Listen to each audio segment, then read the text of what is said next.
Kama wewe ni kijana kuanzia miaka 30 kushuka chini, huu ujumbe unakuhusu 100%.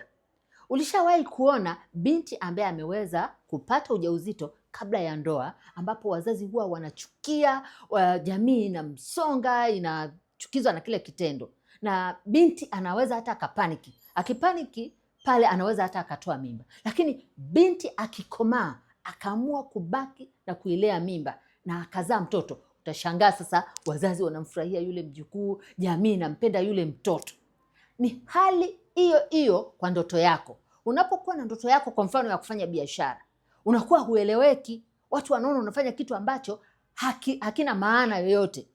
Ukiamua sasa kukata tamaa, kuiacha ndoto yako, ina maana hakutakuwa na matokeo yoyote. Lakini ukiamua kukomaa sasa ili uweze kutimiza ndoto yako, mpaka baadaye matokeo yatokee, utashangaa sasa ukishapata matokeo, watu wanaanza kuyapenda yale matokeo, wanaanza kukufollow, wanaanza kuona kwamba kumbe ulikuwa na kitu cha maana ambacho unacho.